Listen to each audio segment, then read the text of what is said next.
Welcome to the second joint webinar between the Oxford Internet Institute and TUM Campus Heilbronn. My name is Helmut Krcmar. I'm the presidential delegate for the development of TUM Campus in Heilbronn. And I'm happy to welcome you to a session on AI government and policy where we will focus on social media. And if you look at social media, the title From Liberative Force to Perhaps Existential Danger for Democracy comes very interesting at a very good time. Very warm welcome on behalf of both Oxford Internet Institute and the TUM Campus Heilbronn. And we will look today at the evolution of social media in their perception as well as what they actually do, with a special focus on current developments and potential downsides that might or must require our attention. The past view in social media was very often seen on the personal level as a tool, as a service to connect with the loved ones, friends, family around the world, to keep easier in touch. On the societal level, it was seen as a tool and a service for free expression, maybe even with force to topple regimes or end oppression. And the Arab Spring in 2010 was seen as an opportunity where social media could be heralded as catalysts for positive change. However, in most recent developments, we obtain a different viewpoint on social media, where we see it as a social media as a service acting as a catalyst for unraveling social cohesion, for propagating populism, and for enabling oppression. We have various possibilities which we will look at today. So we would like to look at that today with three viewpoints and an impulse statement.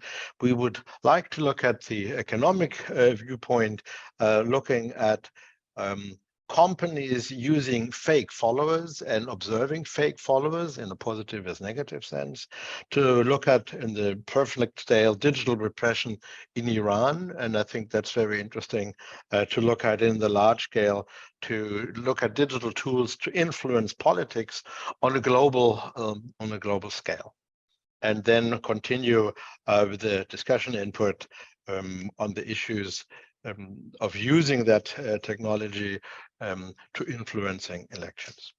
And with that said, I would like to thank you, all the participants that have come along to work with us today. I would like to welcome the speakers, Jens Foerderer, Michaela Lindenmayr, Mahsa Alimardani, Aliaksandr, Herasimenka, and Max Schreieck, and also would like to thank the organizers at the Oxford Internet Institute, specifically Vicky Nash and Lucy Hannings, to getting the webinar together and enabling the close collaboration, and of course the entire team at OII, and as well here at TUM Campus Heilbronn to Leonard Przybilla for getting the organization together, and again, the entire team to make it. Without further ado, and of course, I would like to thank the Dieter Schwarz Foundation that supports and strengthens the collaboration between Technical University of Munich and TUM Campus Heilbronn and the Oxford Institute. With that said, it's about time that we go into the actual presentations. Purchase popularity, firms' motivations and financial risks of fake follower use, evidence from Twitter's Great Purge, is a presentation done by Jens Foerderer, a professor for innovation and digitalization here at TUM Campus Heilbronn. And Jens has been a long-term researcher in looking at evidences of fake news and uses of platforms. And Michaela Lindenmayr is PhD at the chair of Jens, and will talk about that topic where they recently have published interesting papers. This will be a recording. And I would like to Lucy now to start that so we can find out what the two have to say. So welcome to the talk on purchase popularity, firms' motivations and financial risks of fake follower use. Well, this is a project of me together with Professor Foerderer from the Professorship for Innovation Digitalization at TUM. I'm very happy to be able to present our work today via video, as unfortunately I'm not able to attend in person. Social media has become a part of our daily lives. We, for example, obtain news about celebrities or firms on Twitter, we check photos from the latest trip of our friends on Instagram, we text other people on WhatsApp, or we upload videos on TikTok. At the same time, because it's so important for us individuals, social media also becomes increasingly important for firms. Their presence on social media is becoming crucial, and having a wide reach and popularity helps them to boost their business. Research in the field of social media shows that it becomes highly important for firms to obtain followers on social media platforms because these followers are a signal of reach, relevance, and popularity. Also, the follower numbers displayed in social media proxy for the attention which a firm receives and therefore influences consumers and investors in their decision making. However, as the followership on social media becomes increasingly important, we are wondering whether the firms only rely on organic followers or whether they artificially inflate their follower accounts. Newspapers, for example, report about so-called fake follower factories that sell fake accounts for very little money and are responsible for millions of fake followers on social media.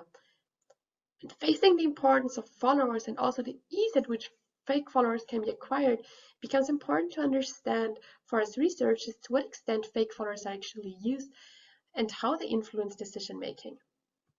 And this leads us to two research questions.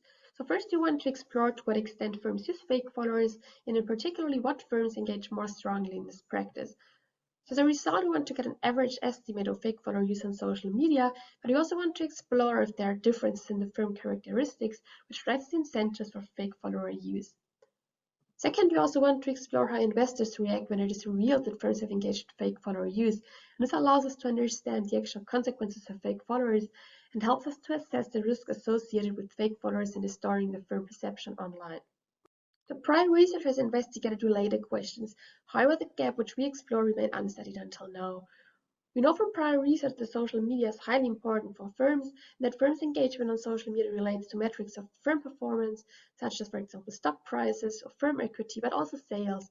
And this shows that both investors but also consumers are influenced by what they observe in social media. However, what remains unclear to this point is whether firms also rely on artificial fake followers to inflate their popularity and boost their social media presence in addition to this engagement on social media. So in our study, we went to add to this research stream by assessing whether the use of fake followers is common practice and how it relates to firm performance. It was related, the research observed the deceptive behavior of firms is not uncommon. For example, there are studies that observed fake reviews to make a firm appear more positive. They also observed sentiment manipulation online as well as click fraud. However, the practice of fake follower fraud has not been studied as a form of deceptive behavior in depth. When it comes to fake accounts, most of the research refers to social bots, which are a subcategory of fake accounts meant to influence social media discussions by imitating human behavior. And what research found is that these accounts are able to influence discussions and also influence user behavior, particularly in political settings such as elections. However, the role of fake accounts has been rather unexplored with regards to fake followers. And we want to assess whether these accounts that are poorly there for inflating follower numbers also have an effect in social networks, or whether the effect which can be observed for social bots is solely driven by their ability to intervene in discussions. Last, there has been relatively little research on fake followers online. One paper that is pretty close to our assessment is a theoretical investigation of the incentives for fake follower use by influencers. However, they do not really show empirical evidence, and with our approach, we provide this empirical evidence and also add to this by providing details on the consequences. So to answer the research questions of fake follower use and the consequences, we conduct an empirical study on Twitter. So a short introduction to Twitter. So Twitter is a microblogging platform with more than 200 million daily active users, and the users can share content, receive information from others, but also interact with others. So they can, for example, send private messages to each other, but also they can keep updated about someone else by following in their contents and getting all the news on their feeds.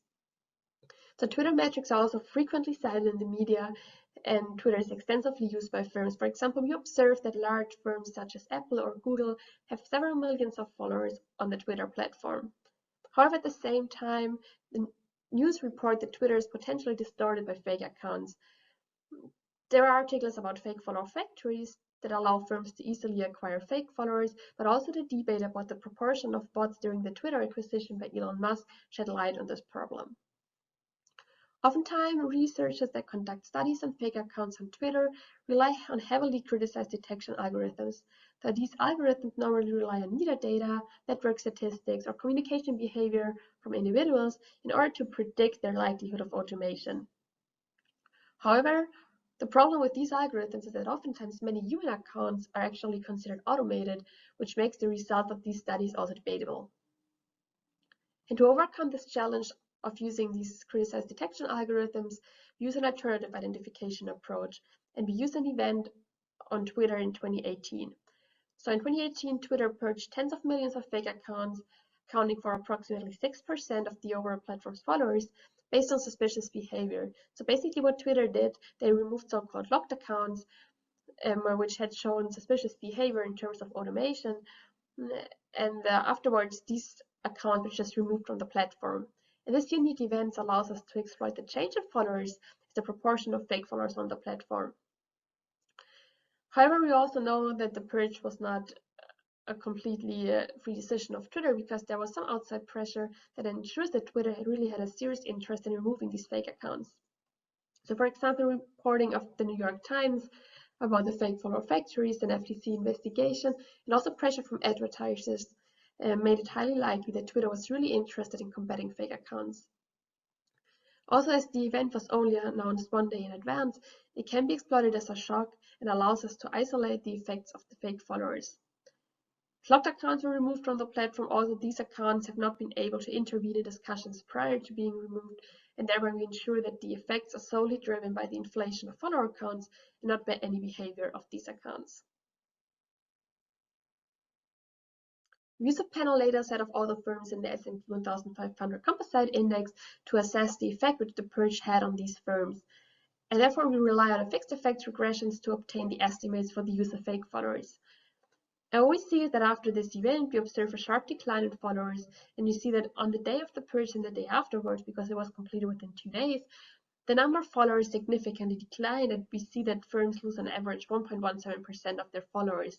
And this allows us to say that on average 1.17% of firms' followers are actually fake.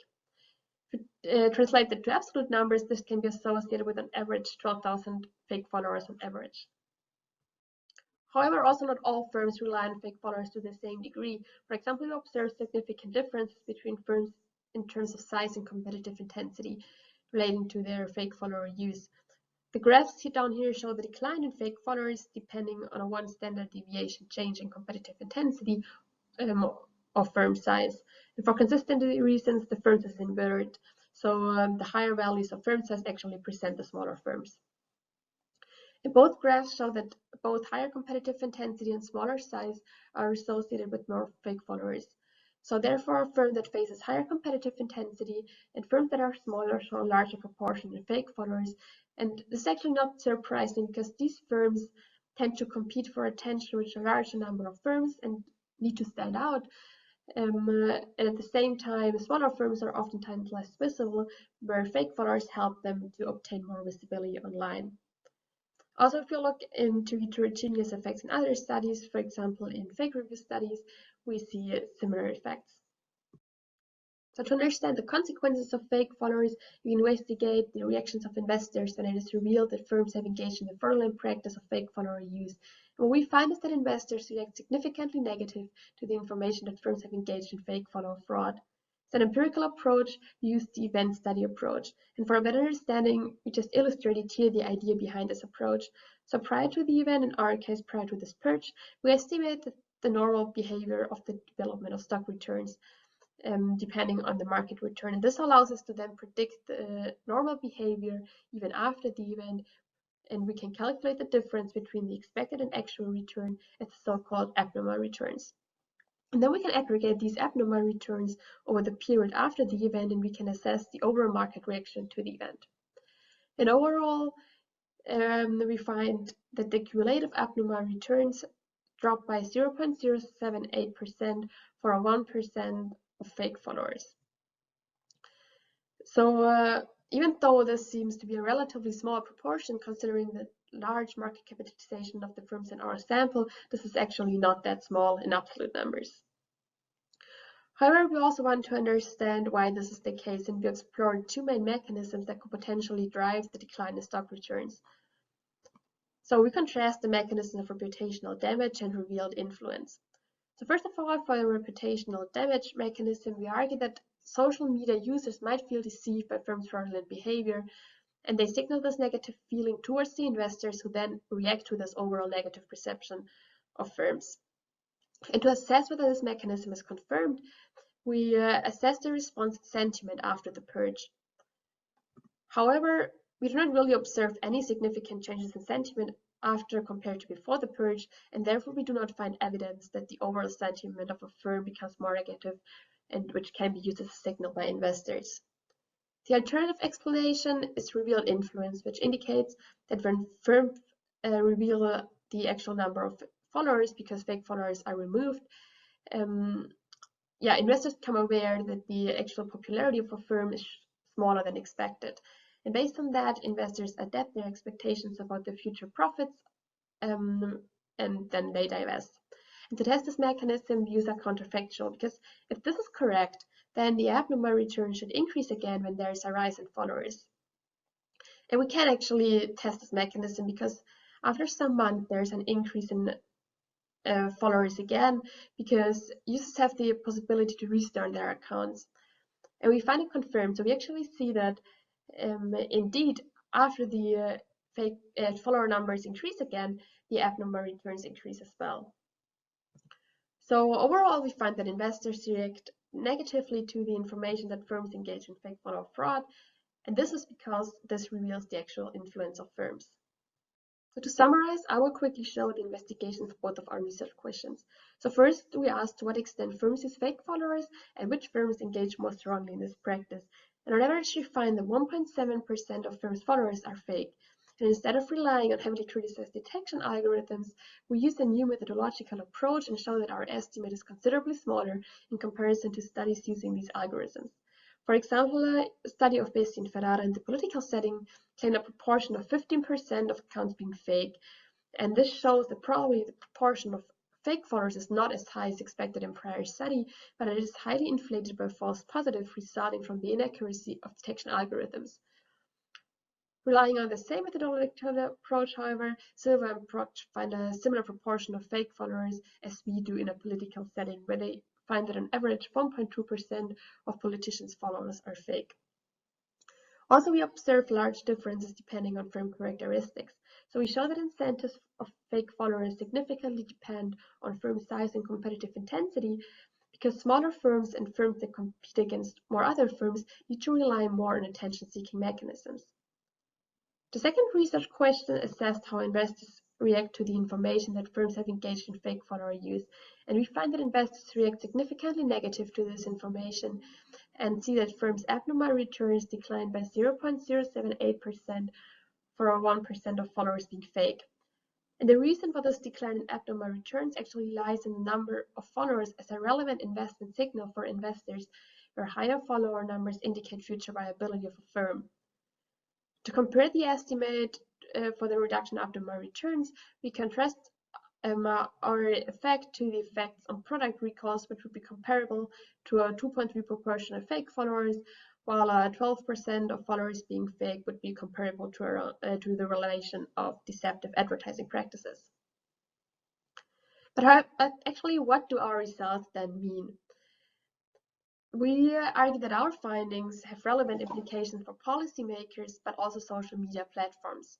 So first, because fake followers are used as a signal by investors, this imposes a risk on fair competition, because deceptive behavior of firms can potentially distort the market. So in order to overcome this challenge, closer monitoring and more regulation by policymakers are required to ensure transparency.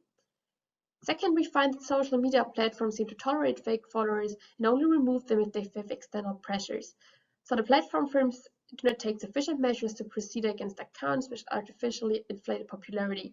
And building on that, we require measures to provide more incentives or pressure to social media platforms to remove fake accounts more thoroughly. With this, I want to end our presentation. I want to thank you all for your attention. If you have any questions, remarks, or feedback, please send me an email. You find my contact details here.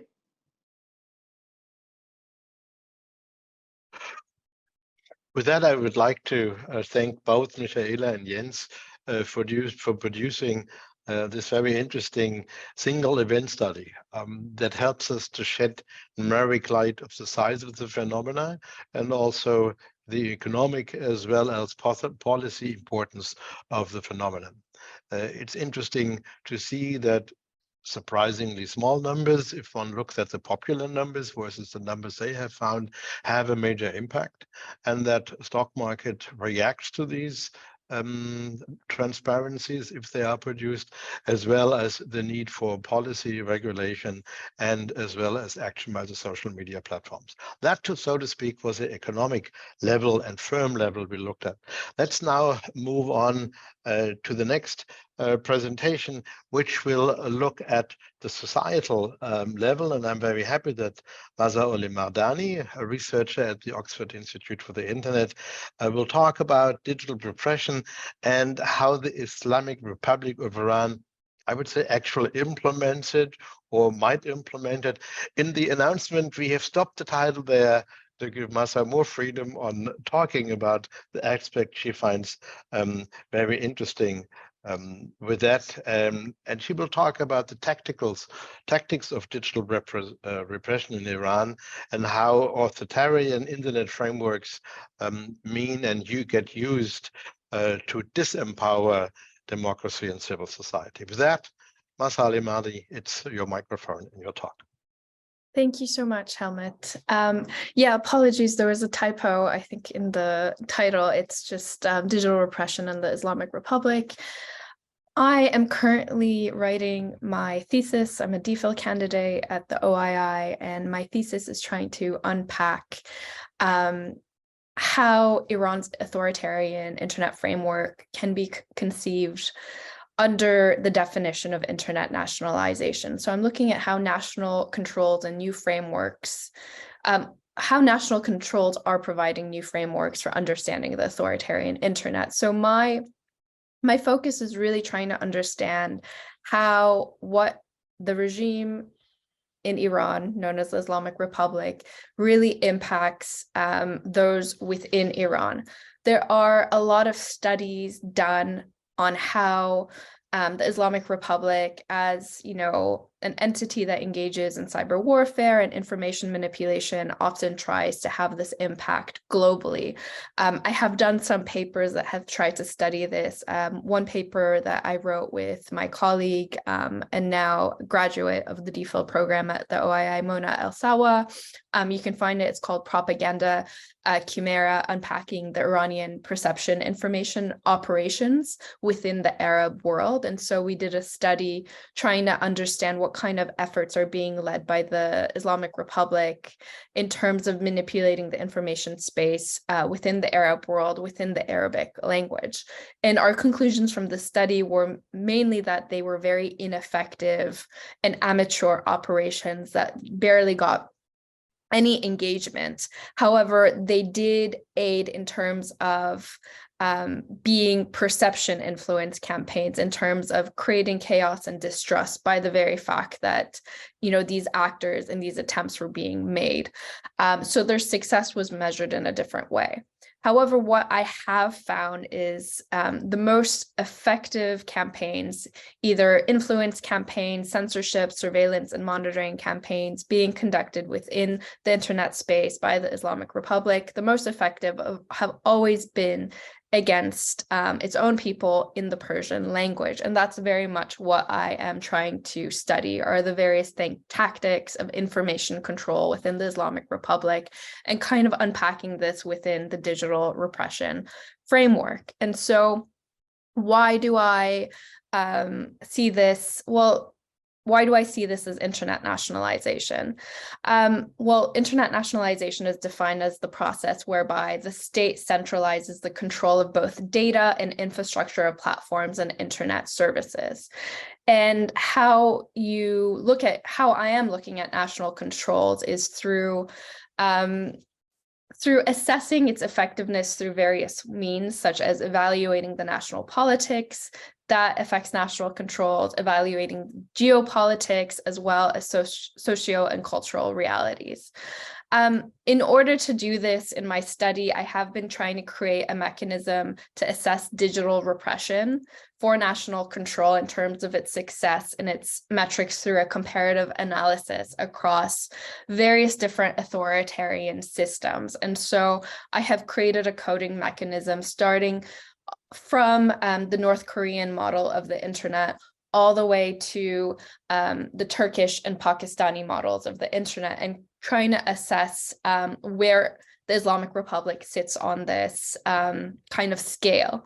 The Islamic Republic sits very close to Russia and obviously a little less advanced than China in its national control models.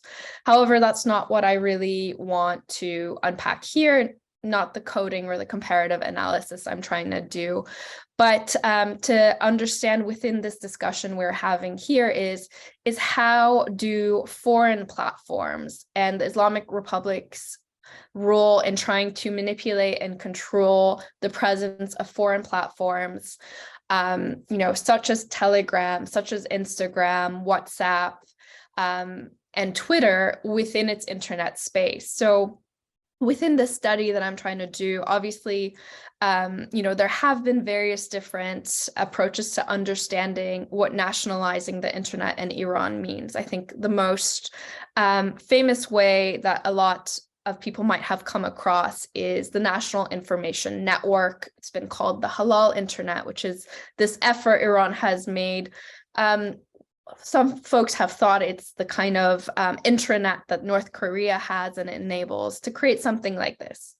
In reality, the policies that underpin the National Information Network in Iran have been far more complex and nuanced. But they have attempted in many ways to, incentivize users inside of Iran to use mainly national applications. And for the past 10 years, they have tried to get users to move on from, stop using Telegram, which is obviously not a national application, and start using an Iranian version of Telegram, which the state heavily funded. It was called Surush. But over the years, they have found that this method has largely failed. There is very little trust amongst Iranian users to buy into systems and infrastructures of the state when they have the choice to turn to these foreign alternative models. And because of various economic reasons, and this is part of my overall study as well, of trying to understand the economic incentives of why there isn't a complete internet shutdown from international internet traffic within a system like Iran. For various economic considerations, there hasn't been a full-scale shutdown. Obviously, there's censorship and there's various different methods to create hurdles to access these foreign applications, but mainly these remain the most popularly used applications within the Iranian context. The most used application in Iran amongst Iranians right now is WhatsApp, owned by Meta. And then it's Telegram, and then it's Instagram. And these are the most widely used platforms in a state that's trying to very heavily censor and control the internet. And so understanding the dynamics by which they try to control and manipulate this sphere is part of my study in terms of understanding what kind of narratives and influencers they are really mobilizing. And so understanding how, of course, we're talking about, we're discussing the legacy of the internet and social media within, conceptions of liberation technology, which I think we have all firmly unpacked and seen the negative aspects of, which is very much where my study is placed in. And so, while there is a very thriving Iranian opposition to the regime in Iran, and it has existed in various shapes and forms for the past 4 decades since the inception of the Islamic Republic, what the Islamic Republic has really thrived in doing is keeping the opposition weak and divided. And this is very much the reality of what they do online. And so while, the influence operations that we have seen in Arabic or English, where they try to impact outside of Iran, have often been very weak, the operations within targeting the Iranian people or even the Iranian diaspora and the Persian language has been very, very effective and powerful. And so, you know, various different platforms have various different manifestations of the ways that they try to do this. And so my study has tried to analyze, you know, the top Persian language channels, and how the dynamics between platform governance on Telegram and the kind of content the Islamic Republic tries to put out really allows for overt propaganda from the state to thrive and really dominate the narratives and efforts on Telegram, for example. Looking at my studies on Twitter, it's a little bit more complex because of the nature of, you know, platform governance, and the same thing with Meta. Because overt state propaganda has, you know, a higher threshold for being allowed. You know, you cannot have, you know, forced confessions and torture overtly placed on Meta and Twitter the way that we often see on Telegram from like parts of the Islamic Republic, like the Revolutionary Guards. So it's a little bit more subtle and more sophisticated, where we often see influence operations, especially on Twitter, where you have the Islamic Republic act like opposition elements to come and sow a discord and chaos and disunity amongst opposition. And so this has really helped to thrive. This has really thrived on these kind of text-based platforms in terms of how they have been able to automate, you know, different influence operations that look like, that aren't overtly state propaganda, but are doing the work of state propaganda in terms of, you know, undermining different public figures within the Iranian opposition. And so this is very much part of the study that I've been doing in terms of looking at the role of foreign applications within this broader national control efforts. And so I'll kind of leave it at that. I know mine was a much more, I guess, broader introduction into what I'm looking at, but although the Iranian case is very specific, the way that the Islamic Republic is utilizing, you know, new forms of digital repression within its context, I think, both in the fact that it sits between, you know, this kind of spectrum of different authoritarian internet models is very important. And obviously in the ways that they cooperate and share tactics with other authoritarian systems, especially Russia and China, in a lot of the technologies and a lot of the tactics, from troll farms to censorship and surveillance equipment. It's very much sits in terms of this position of marrying a lot of these different global trends of authoritarian internet frameworks. So that's about it. And thanks. Thank you.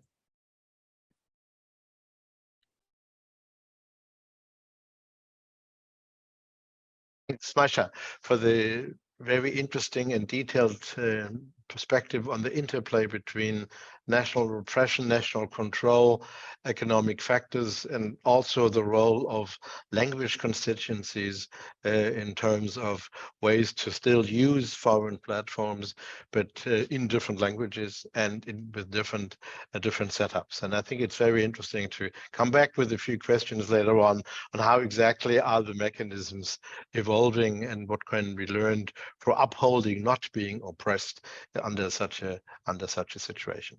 That means that I would like to ask you, if you have questions to the presenters, please put them in the chat so we can picking up later on. That notwithstanding, I would like to go to the next presenter. Aliaksandr Herasimenka is a political communication researcher with a special focus on social data science, media, and authoritarian regimes. He's director of research at the Program on Democracy and Technology at OII, and looks at misinformation, science, and media, and obviously is just the right person to give us an overview in a talk that he has entitled Exploring the Dark Side of Technology, How Non-Democratic Actors Utilize AI and Social Media to Manipulate Global Politics. And I'm sure you will continue the overview of ways of national control and misbehavior from the point of democracy to oppress, suppress, and change opinions and widen our understanding. Aliaksandr, your turn. You have to also unmute yourself like I did a minute ago. Yeah, now? You're perfect. Now is fine, yeah? Hi everyone. Thanks a lot for inviting. Amazing opportunity to exchange ideas, and I'm very glad to talk a bit about my research that I've been doing for a while. Yes, as a researcher at the OII, the focus is very often authoritarian countries and the use of technologies for political participation, also disinformation, and those being important trends that we just mentioned now, and obviously a lot of been said. And it's important to realize, I think, to what extent to what extent we operate and live in a world that is pretty diverse, and not all technologies are available to everyone. And in fact, sometimes internet is something that is not really available to many people across many places in the world. And sometimes those people, in fact, are living in countries that we often describe as authoritarian countries. So these are countries where a lot of restrictions are imposed on freedom of speech, freedom of assembly, where elections are not really free and fair. And in fact, yes, maybe I actually shall share a few pictures illustrating how this world look like. So you might see on the screen the number of countries and the whole world, essentially picture how it looks if we take perspective of dividing it into authoritarian countries or non-free countries according to Freedom House definition. Hopefully you can see on your screens, and purple countries, which are defined as authoritarian countries, and green that is defined as democratic countries. You can see that quite a huge proportion of the world can be described as authoritarian spaces, and in fact, more than a third of the world population are living in an authoritarian country, with 40% more addition to 38% live in authoritarian countries. 41 lives in sort of hybrid regimes, according to this definition by Freedom House. And obviously, the most known consequence of the information operations by that type of countries is famously attacks or explosion information operations that target other countries. And Russia and China have been often described as one of the key actors in this regard. You see on the screen this map produced by our program, Democracy and Technology, here at OII, that focuses on those operations. I see many countries are involved, and often one of the most prominent operators, people or countries that target other countries in cyber operations, disinformation campaigns, are authoritarian states. And obviously, when it comes to the nature of these operations, the most perhaps famous actors are located in Russia. And quite a lot of research has been done and described how, for instance, RT and Sputnik and RIA Novosti and other actors and media organizations linked to the Russian government, Russian leadership, been using and abusing online space and technologies, including social media, to disseminate propaganda. And it's obviously true, and it's a case, and it's alarming. That's why maybe some of these organizations are banned, sanctioned by many other countries.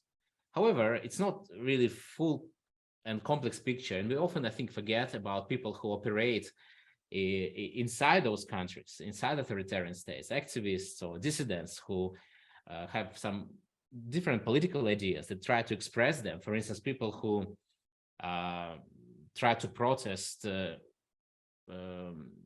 Russian invasion of Ukraine inside Russia. This is dangerous activity. It might lead to detention, to imprisonment. Nevertheless, some people dare to do this type of activities. And that actually illustrates an interesting point, I think. I think when we discuss social media specifically and discuss the use of social media as a key technology that helps people to overcome typical restrictions on authoritarian space, we often forget that the world is diverse. And this on your screen, you might see several illustrations from an amazing study that been very recently published in Nature Human Behavior that summarized several hundreds of important recent publications analyzing the role of and impact of social media on political outcomes across the world. And for instance, on the left hand side, you see the sort of the combination of different outcomes. The greens show something that is positive for democracy, and orange is something that is rather negative. And you might see that, in fact, for instance, participation is being highlighted as a very prominent type of outcome that been often discussed as perhaps positive outcome of the use of social media across the world. But participation, we often mean participation in elections, but also participation in street protests, a very important and prominent activity in an authoritarian country where people often do not have a chance to express themselves in any other way. So participation been benefiting from use of social media for the last decade or so, but how about other things? We also remember such negative consequences of use of social media as spread of hate speech, polarization, disinformation. If we look at the map in the middle, we see how often green positive impacts are observed in authoritarian states. For instance, states that can be described as Arab states, states located in the north of Africa, around Arab Peninsula. You see, this space is more green, while we see that a lot of negative outcomes are observed in more developed countries or democracies.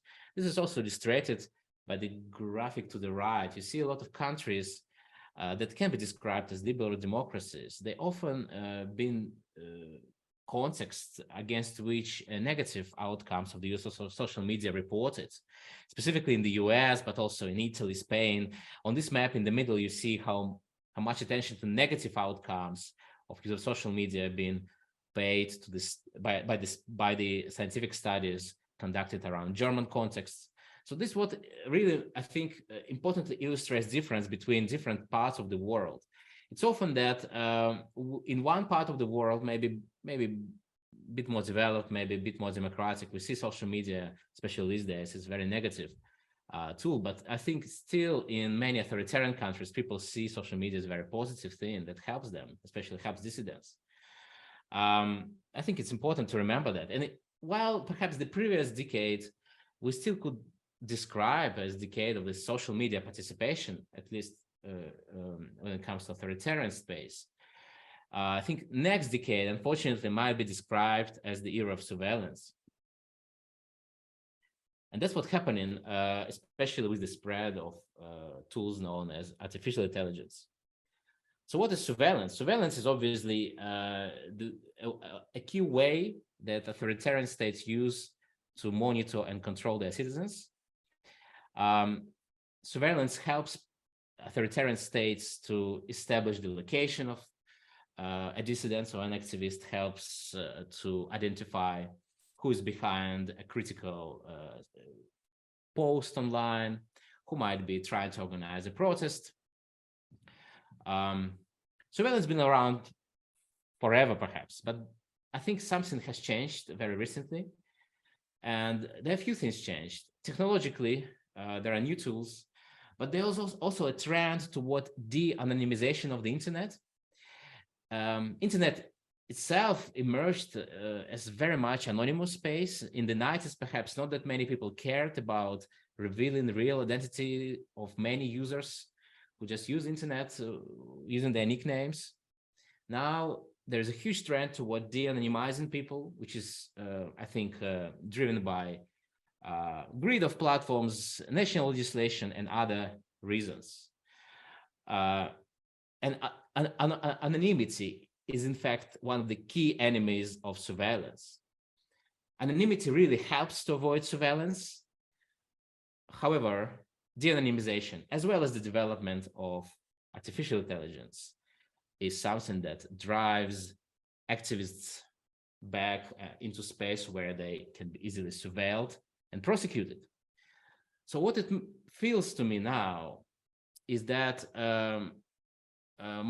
my research showed that, for instance, previous decade, we've seen very often how activists been able, or dissidents been able to remain one or couple of steps ahead of their governments in terms of adopting new technologies, adopting messaging platforms, adopting social media, adopting new tools in their activist organizing. However, what we see increasingly these days, due to the development of AI, artificial intelligence, as well as the anonymization trends, we see how it's increasingly that governments now become and stay ahead of any dissident activity. So they can prevent many dissident activities quite easily, just because they rely on more developed tools. These examples across the world, but very often, of course, China is one of the most prominent one. Its use of AI to enhance censorship, its use of AI to predict policy, for instance, identify potential threats and predict criminal activity, which is also used in discriminatory policies, for instance, against the Uyghur population in China.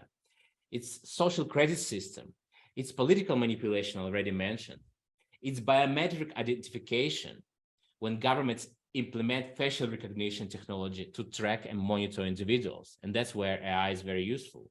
It's automated decision-making that helps governments to implement a different system to make decisions about the access to services, to people's access to services based on their compliance with government regulations. We've seen this system implemented in China and a few other places. Cyber attacks, Russia is a very prominent actor here, but not only. Predictive analytics that helps to use algorithms to predict individuals' political views and target them with propaganda. So there are a few examples here, and this can be continued. I think what I wanted to highlight with this short review is that because AI technologies require quite huge investments, a lot of data, and large teams of people to develop them, it's often not activists, but governments and large entities that are more capable of deploying them. And because AI is not really that easily available and adjustable for the needs of dissidents, there's huge challenge now coming this decade for this more than a third of the population of the world to somehow keep those people who want to resist authoritarian states to be able to resist them, to express themselves freer, to live free life. Unfortunately, this is what getting much more restricted by the development of artificial intelligence. What can be a solution? There are many of them, I think, discussed, but I think regulation is definitely needed. And this regulation should arrive perhaps at the international stage as soon as possible, just really in coming months. And another important solution I wanted to highlight is importance of thinking about other audiences, different audiences, diverse audiences across the world before deploying those technologies, because those technologies can be very easily abused. And unfortunately, authoritarian government can't wait to see them deployed to control more and more. Thank you for your attention.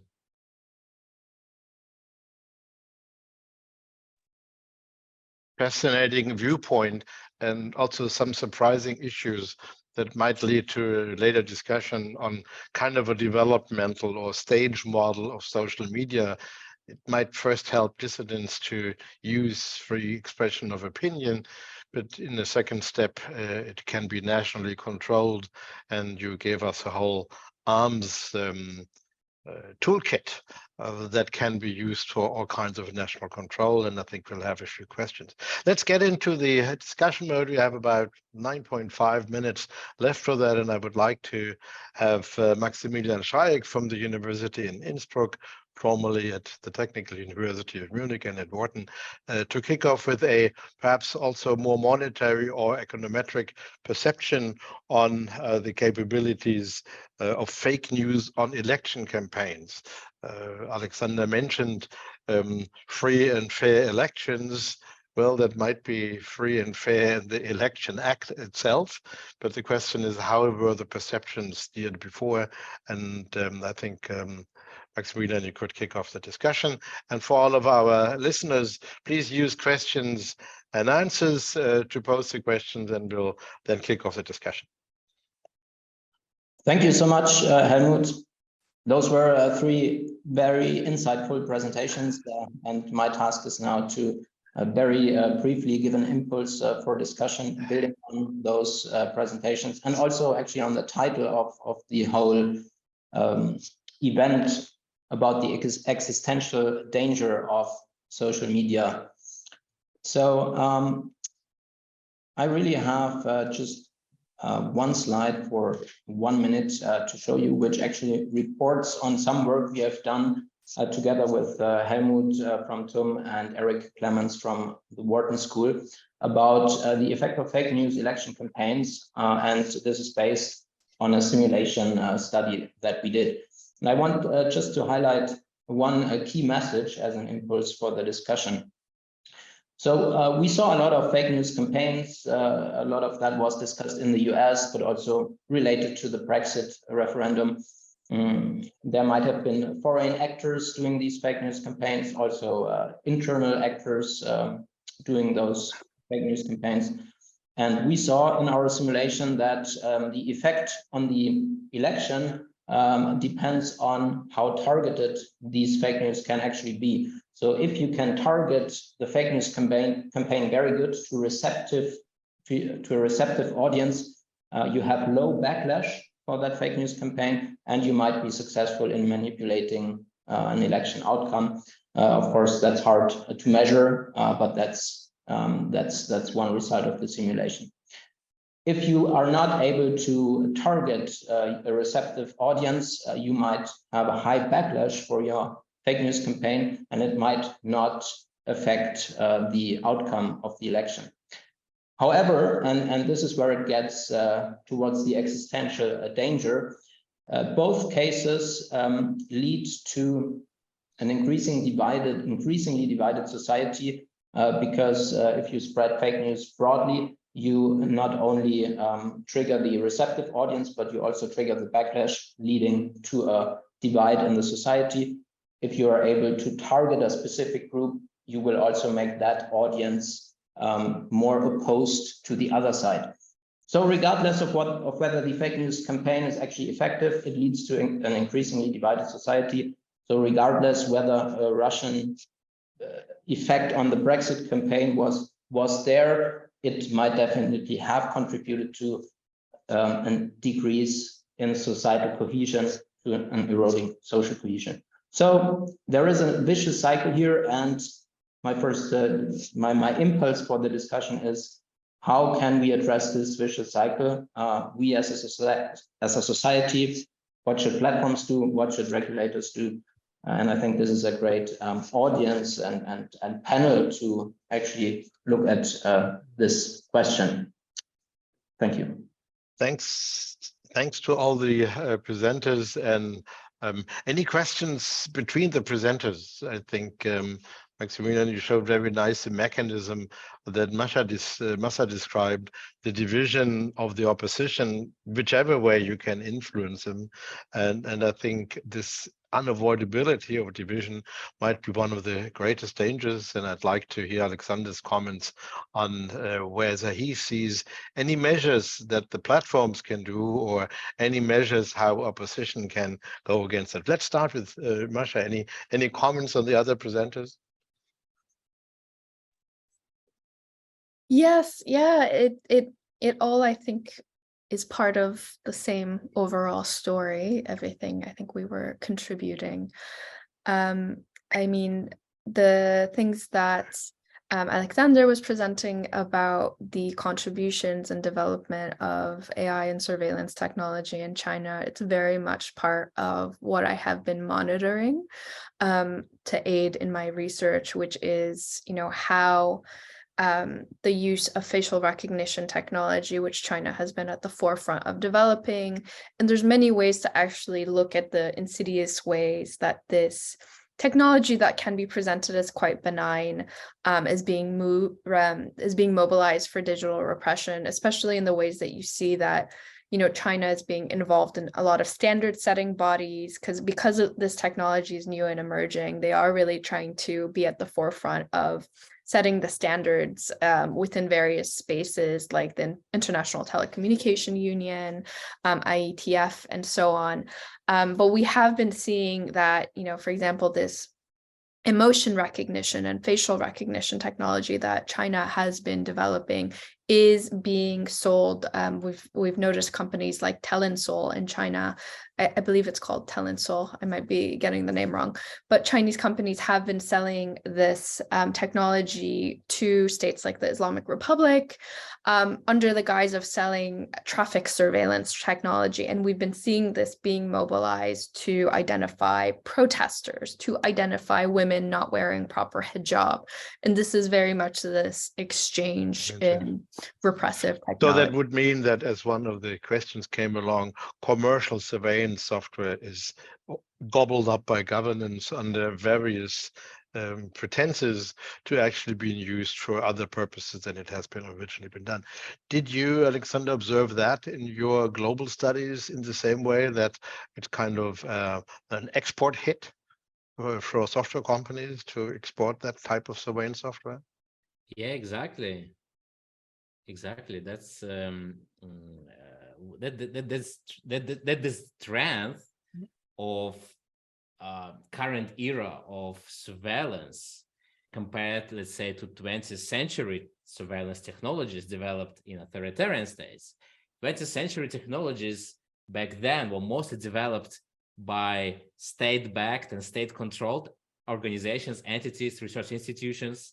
These days, it's a strong link between commercial providers, research institutions, and commercial organizations developing AI models. Then technologies that commercial organizations that implement those AI models into, for instance, facial recognition. And then state entities that has databases to train those surveillance technologies on the whole population. This is something impossible to imagine in Western countries, but in places like Russia and China, it's much easier and possible. So yeah, that's a huge link, and that's what strengthens this connection, connection between commercial and state organizations. And through this connection, we see the emergence and development of much stronger and more capable of AI-powered technologies that are much easier to deploy, much faster. They can be deployed in a matter of days compared to previous decades and eras. I would not like to end this discussion, because we have exactly 1 minute left, on a so dangerous but realistic note. One of the interesting questions that was posed is, how can pro-democracy groups and organizations fight back against the campaigns when the average voter, whoever that might be, doesn't have time to engage deeply in what is or isn't fake news? Is that a platform responsibility job? Is it the need to strengthen watchdog organizations that point out? Or is it just something we can put on the platform organizations? Any opinion from the discussants? Quick comment. There are some grassroots movements that try to, answer fake news and do fact checking, etc. But without engagement from the platforms, this will be not enough because it just won't spread and isn't as scalable as the spread of fake news. So there needs to be also some action on the side of platforms triggered by regulators or not. So there should be as much investment into fact-checking on hallucinating and surveying issues as it is on moving around these news. With that, we hope that you gained an overview and a very differentiated, precise overview on mechanisms why social media has moved from a very opening and freedom generating perspective on tools to something that needs to be closely watched, and the positive effects need to be closely guarded, and how important it is to invest into fact checking, into checking of fake news, of finding out the origin of various news, and that will be a continuing look for research and a continuing debate. I thank the researchers and presenters for their input and for their engagement and enthusiasm for the topic, and I hope you have enjoyed this webinar brought to you by the Oxford Internet Institute and by TUM Campus in Heilbronn, and hope to see you next time. We will continue. Thank you.